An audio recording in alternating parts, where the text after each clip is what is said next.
पर जल चढ़ाने से किस फल की प्राप्ति होती है, आज आप इसी विषय में एक कथा सुनने वाले हैं।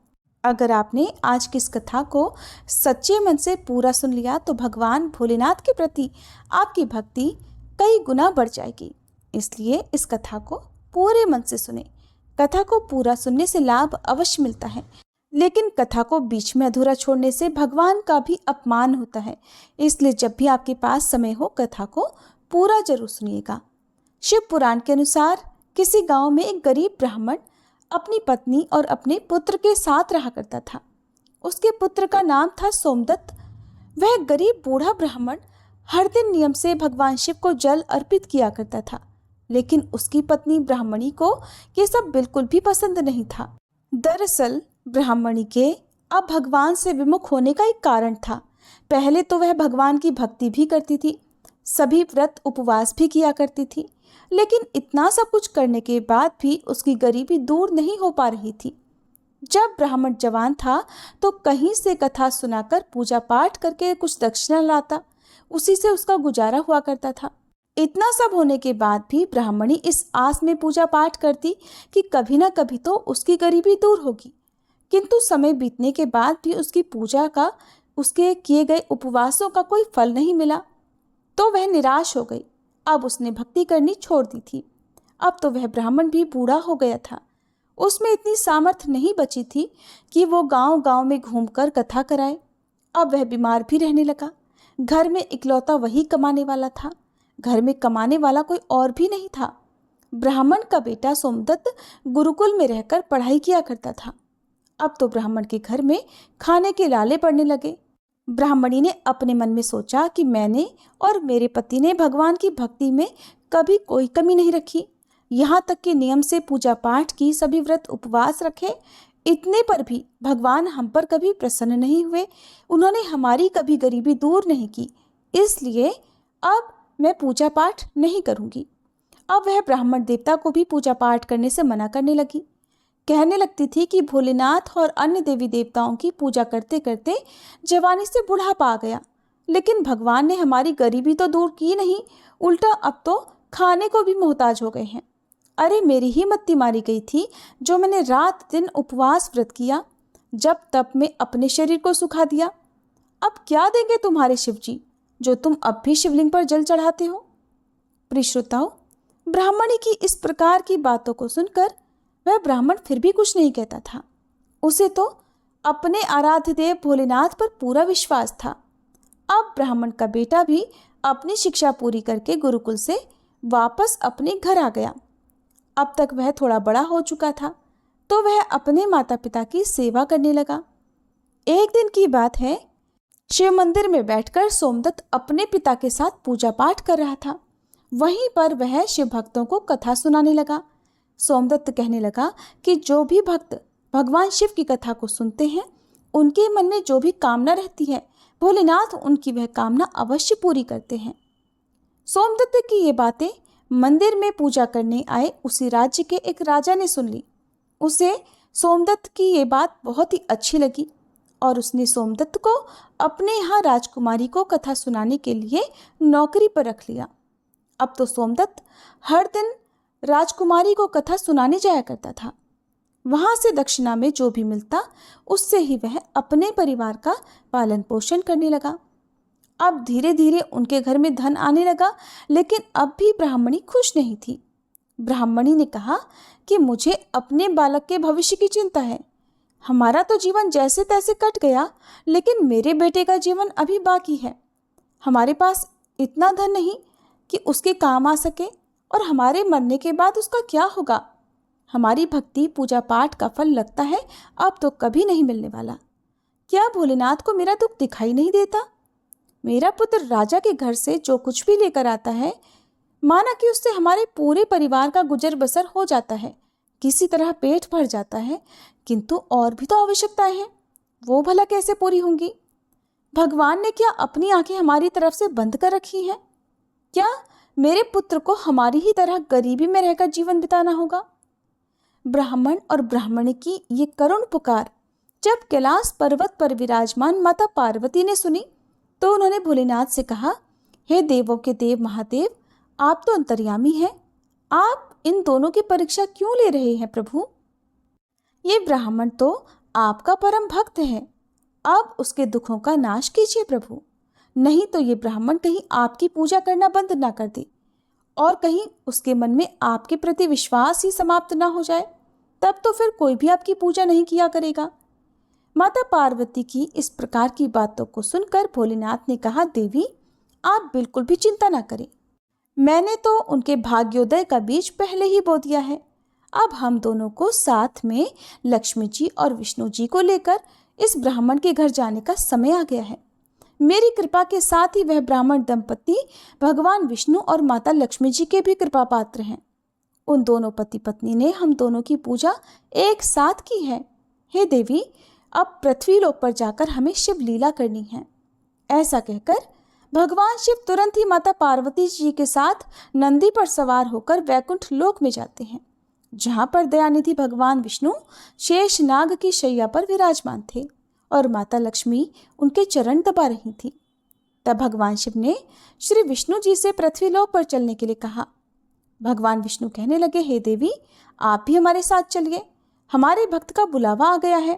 अब क्या था, चारों देवी देवता साधु और साध्वी का वेश धारण करके पृथ्वी पर उन ब्राह्मण के घर पर पहुंचकर अलख जगाने लगे और कहने लगे, अलख निरंजन, अलख निरंजन।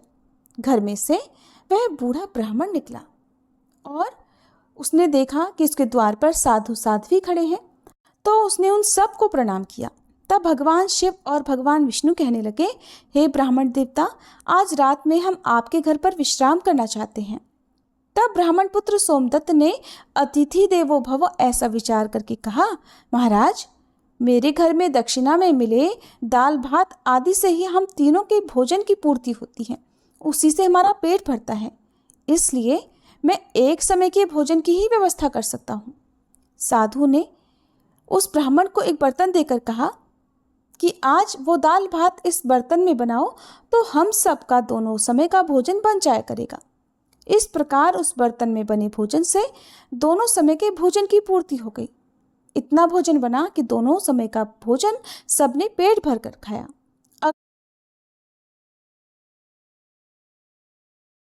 अगले दिन प्रातःकाल सोमदत्त जाने लगा तो साधु रूपी भगवान शिव ने पूछा, पुत्र तुम कहाँ जा रहे हो? सोमदत्त कहने लगा, हे साधु महाराज, मैं राजकुमारी को कथा सुनाने जा रहा हूँ, ये मेरा नित्य का नियम है। तब साधु ने कहा, तुम कथा सुनाने के बाद राजकुमारी से पूछना कि तुम किस इच्छा की पूर्ति के लिए कथाएं सुनती हो। अब सोमदत्त राजकुमारी को कथा सुनाने के बाद उससे वही प्रश्न पूछता है कि हे राजकुमारी, मैं तुम्हें नित्य कथाएं सुनाता हूँ, लेकिन ये बताइए कि आप इन कथाओं को किस लिए सुनती हो। तब राजकुमारी कहने लगी, हे ब्राह्मण पुत्र, मैं इस इच्छा से कथा सुनती हूँ कि मुझे ऐसा वर मिले जिसकी चर्चा सभी के मुंह पर हो, उसके माथे पर चांद और सूरज की रोशनी हो और वह इतना भाग्यवान हो, इतना धनी हो कि उसके कदमों में लक्ष्मी थिरकती हुई हो और ऐसी बारात हो जो आज तक कभी किसी ने देखी ना हो। अब वापस आकर सोमदत्त ने राजकुमारी द्वारा कही हुई सारी बातें उन साधुओं को बताई। अब देखिए, अगले दिन प्रातःकाल जब सोमदत्त कथा सुनाने के लिए जाने लगा तो उन साधुओं ने कहा, पुत्र आज राजकुमारी से फिर वही प्रश्न करना, वो फिर से तुम्हें कल वाली बातें बताए तो तुम उस समय तुरंत ऐसा कह देना कि जैसा पति तुम्हें चाहिए वैसा तो केवल मैं ही हूँ, और ऐसा कहकर तुरंत वहां से चले आना। सोमदत्त कहने लगा, हे साधु महाराज, कहाँ मैं एक गरीब ब्राह्मण जिसका घर उसी की दी हुई दक्षिणा पर चलता है, और कहाँ वह एक राजा की पुत्री, एक राजकुमारी। राजा तो ये जानते ही कि मैंने उसके सम्मुख विवाह का प्रस्ताव रखा है, मुझे और मेरे परिवार को मृत्यु दंड देकर मौत के घाट उतार देगा, इसलिए साधु महाराज मैं तो ऐसा बिल्कुल नहीं करूँगा। साधु ने कहा, ठीक है, हम तुम्हें परिवार सहित अभिश्राप से भस्म किए देते हैं। सोमदत्त तो पहले ही उनके चमत्कार से डरा हुआ था। उसने सोचा कि राजा तो मुझे बाद में मृत्युदंड देगा, ये साधु महाराज तो मुझे अभी अपने शाप से भस्म कर देंगे। इसलिए साधुओं को आश्वासन देकर और उनकी बात मानकर कथा सुनाने के लिए वह चला गया। कथा सुनाने के बाद सोमदत्त ने राजकुमारी से कहा, हे राजकुमारी, कल आपने जो बताया था उसके अनुसार जैसा वर तुम्हें चाहिए वैसा वर तो अकेला मैं ही हूँ। ऐसा कहकर वो तुरंत वहां से भाग आया। राजकुमारी की पुत्री को सुनकर एकदम आघात पहुंचा। वह हैरान रह गई। फिर उसने दासी के द्वारा अपने पिताजी को बुलाकर सारी बातें बताई। राजा ने सुना तो राजकुमारी को आश्वासन दिया कि उस उद्दंड ब्राह्मण को उसकी सजा अवश्य मिलेगी। राजा ने तुरंत अपने मंत्रियों से विचार विमर्श किया। फिर एक मंत्री ने कहा कि महाराज, उसने अपराध तो फांसी दिया जाने वाला किया है, किंतु वो है तो एक ब्राह्मण। उसे फांसी देने पर आपको ब्राह्मण हत्या का पाप लगेगा। कुछ ऐसा किया जाए कि वो दंडित भी हो जाए और आपको ब्रह्म हत्या का पाप भी न लगे।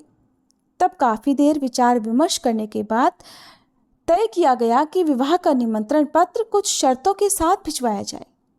राजा ने शर्तों वाला निमंत्रण पत्र लिखवाकर अपने सेवक के हाथ सोमदत्त के पिता के पास भिजवा दिया। उधर सोमदत्त ने घर पहुंचकर साधुओं को बताया कि हे साधु महाराज, जब मैंने आपकी बताई हुई बातें राजकुमारी से कही तब तो वह सुनते ही क्रोधित हो गई। अब जल्दी ही फांसी का संदेश भी पहुंचने वाला होगा। लेकिन कुछ देर बाद ही राजा का नौकर निमंत्रण पत्र लेकर वहीं पहुंच गया। तब साधुओं ने नौकर को सम्मान सहित बिठाकर सोमदत्त को निमंत्रण पत्र पढ़कर सुनाने के लिए कहा। पत्र में इस प्रकार लिखा था कि हे ब्राह्मण पुत्र, हमें तुम्हारे विवाह का प्रस्ताव मंजूर है, किंतु कुछ हमारी भी शर्तें हैं। हमारे द्वारा सभी शर्तें पूरी करने पर हम अपनी कन्या का विवाह तुम्हारे साथ कर देंगे, और अगर तुमने शर्तें पूरी ना की तो तुम्हें परिवार सहित फांसी की सजा दी जाएगी। शर्त इस प्रकार है। पहली शर्त के अनुसार बारातियों के ठहरने वाले सभी बारात घर और बनाए गए सभी तंबू बारातियों से भरे होने चाहिए। कोई भी तंबू खाली नहीं रहना चाहिए। दूसरी शर्त, बारातियों के आतिथ्य सत्कार में बनाई गई सभी खाद्य सामग्री, सभी प्रकार के पकवान उपयोग में आ जाने चाहिए, कुछ भी बचना नहीं चाहिए। तीसरी शर्त, ऐसी अद्भुत बारात आनी चाहिए जिसकी प्रशंसा हर व्यक्ति की जबान पर हो। बारात आने पर अगर कोई भी शर्त अधूरी रहेगी तो बारात में आने वाले सभी बारातियों को भी फांसी की सजा दे दी जाएगी। पत्र पढ़ते ही सोमदत्त तो डर के मारे कांपने लगा। उसे इस प्रकार डरा हुआ देखकर साधुओं ने कहा, पुत्र तुम डरो मत। नौकर को भोजन कराकर पत्र का उत्तर देकर विदा कर दो और पत्र में लिख दो कि हे महाराज, आप विवाह की तैयारियां कीजिए, हम इस दिन बारात लेकर आ रहे हैं। नौकर को भोजन में दाल भात परोसा गया। नौकर की थाली में चमत्कार से 36 प्रकार का भोजन बन गया। विदाई में साधुओं ने, जो कि साधु के वेश में स्वयं भोलेनाथ और श्री हरि विष्णु थे, उस नौकर को मुट्ठी भर धूनी की राख पत्र देकर विदा कर दिया। बाहर आकर नौकर ने मुट्ठी खोलकर देखा तो वह हैरान रह गया कि वो तो राख नहीं बल्कि हीरे मोती हैं। वो बहुत खुश हुआ। उसने जाकर राजा को वह पत्र दे दिया। राजा ने पत्र पढ़ा जिसमें उसकी सारी शर्तें स्वीकार की गई थी। अब तो राजा हैरान रह गया। सोचने लगा कि वो गरीब ब्राह्मण किसके विश्वास पर ऐसा कर रहा है। क्या कोई दुश्मन राजा उसका साथ दे रहा है? क्योंकि वो तो बहुत गरीब है। हमारी इस तरह की शर्तें तो वो कभी भी पूरी कर ही नहीं सकता। यही सोचकर राजा ने शहर के सारे बारात घर सजवा दिए और बहुत सारे तंबू लगवा दिए। राजा को विश्वास था कि अधिक आदमी ना आने के कारण वह शर्त हार जाएगा। उधर सोमदत्त अपनी बारात में चलने के लिए जिसे भी कहता वही उसे ये कहकर मना कर देता कि नहीं, तुम्हारा तो अंत समय नजदीक आ गया है और हम बारात में तुम्हारे साथ मरने के लिए भला क्यों जाए। ऐसी बात सुनकर वह बहुत परेशान हो गया। विवाह वाले दिन सोमदत्त को परेशान देखकर साधुओं ने कहा, पुत्र आज तुम्हारा विवाह है और तुम परेशान लग रहे हो। तैयार होकर चलो हमारे साथ। तुम किसी भी बात की चिंता मत करो, हम तुम्हारे साथ हैं। सोमदत्त ने अब तो भाग्य में जो लिख दिया गया है वो होकर ही रहेगा, ऐसा सोचकर वह तैयार हुआ और साधुओं के साथ चल पड़ा। इधर भगवान शिव ने भी इस बारात में चलने के लिए सभी देवताओं को मनुष्य रूप में आमंत्रित कर लिया।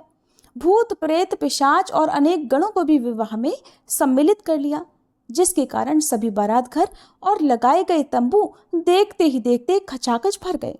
इसके बाद भी कुछ बाराती बिना तंबू के रह गए। अब राजा के पास सूचना भिजवाई गई कि बारातियों के ठहरने का और प्रबंध कराया जाए। राजा ने सुना तो सुनकर हैरान रह गया। अब उसने सोचा कि कहाँ से इतने बाराती आ गए हैं, चलकर देखना चाहिए कि वास्तव में है क्या बात। फिर क्या था, राजा तुरंत वहां पहुंचा। राजा को आया देखकर भगवान शिव ने शुक्र और शनि जी को बच्चे के रूप में बनाकर भूख के कारण रुला दिया। राजा ने 2 छोटे बालकों को रोते हुए देखा तो पूछा कि ये बालक क्यों रो रहे हैं। साधु बने शिवजी ने कहा कि महाराज, इन्हें बहुत जोर से भूख लगी है। अब राजा ने उन बच्चों को भोजन कराने के लिए भेज दिया। कुछ समय के बाद राजा के कर्मचारी ने आकर बताया कि महाराज, वे दोनों बालक तो सारा का सारा भोजन खा गए और फिर भी भूख भूख से चिल्ला रहे हैं और रो रहे हैं। ये बात सुनते ही राजा तो बड़ा परेशान हुआ। अब उसने अपना घमंड त्याग कर उन साधुओं के सामने नतमस्तक होकर कहा, हे साधु महाराज, अब तो मेरी लाज आपके हाथ में है। साधुओं ने कहा, महाराज कोई बात नहीं, सब कुछ ठीक हो जाएगा। तुम घर जाकर बारात की अगवानी की तैयारी करो। तुम बारात के स्वागत की तैयारी धूमधाम से करो। राजा ने शहर को बहुत ही सुंदर तरीके से सजवाया। जगह जगह झालरों से पूरा शहर एक दुल्हन की तरह जगमग करने लगा। सोमदत्त भी विवाह की पोशाक में एक राजकुमार की तरह बहुत सुंदर दिखाई दे रहा था। शाम के समय उसे एक सुंदर दिव्य रथ में बिठाया गया। रथ के आगे नगाड़े और ढोल वाले झूम रहे थे, नाच रहे थे। दूल्हे के मस्तक पर चेहरे को चांद और सूरज से सजाया गया था। बाराती हाथों में मुद्राएं लेकर एक दूसरे पर निछावर करके इधर उधर उड़ा रहे थे। बारात के इस अद्भुत दृश्य को देखकर सभी लोग आपस में कहने लगे, इस ब्राह्मण के भाग्य को तो देखो, इसके मस्तक के चेहरे में चांद सूरज, और फिर चारों तरफ से इस प्रकार धन लक्ष्मी को उड़ा रहा है मानो किसी बड़े राजा की बारात निकल रही हो। ऐसी बारात तो हमने अपने जीवन में कभी नहीं देखी और न ही कभी आगे देखने की उम्मीद है। ये तो भाग्य का बड़ा धनी है। प्रजा के मुंह से इस प्रकार की बातों को सुनकर के माता पार्वती ने भगवान शिव से कहा, प्रभु, आप जिस पर कृपा करते हैं उसके लिए तो अन्न धन के भंडार खोल देते हैं। भोलेनाथ ने कहा, हे देवी, जो भक्त मेरी पूरी श्रद्धा भक्ति से पूजा करते हैं, मुझ पर अटूट विश्वास करते हैं, मैं उन्हें उनकी पूजा का फल अवश्य देता हूँ। उन्हें दुख तभी तक झेलना पड़ता है जब तक कि उनके पाप कर्म समाप्त नहीं हो जाते। पुण्य कर्म जैसे ही उदय होते हैं, उनके भाग्य के द्वार खुल जाते हैं। और जो भक्त भगवान की इन कथाओं को सुनता है, उन्हें भी राजकुमारी की तरह फल मिलता है। राजकुमारी ने प्रतिदिन भगवान की कथाएं सुनी।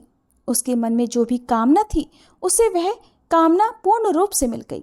उसकी वह हर इच्छा पूर्ण हो गई। ये तो भोलेनाथ, माता पार्वती और भगवान विष्णु तथा माता लक्ष्मी जी की महिमा थी, जिसके कारण वह ब्राह्मण धनी हो गया। उसका घर महल की तरह सुंदर हो गया। उसके घर में अब किसी भी बात की कोई कमी नहीं थी। अब ब्राह्मणी ने भी फिर से भगवान की पूजा अर्चना शुरू कर दी और खूब दान दक्षिणा देना शुरू कर दिया। अब तो वह भी हर दिन प्रेम से भगवान की कथाओं को सुनती और दूसरों को सुनाया करती थी। प्रेम से बोलिए, श्री लक्ष्मी नारायण भगवान की जय।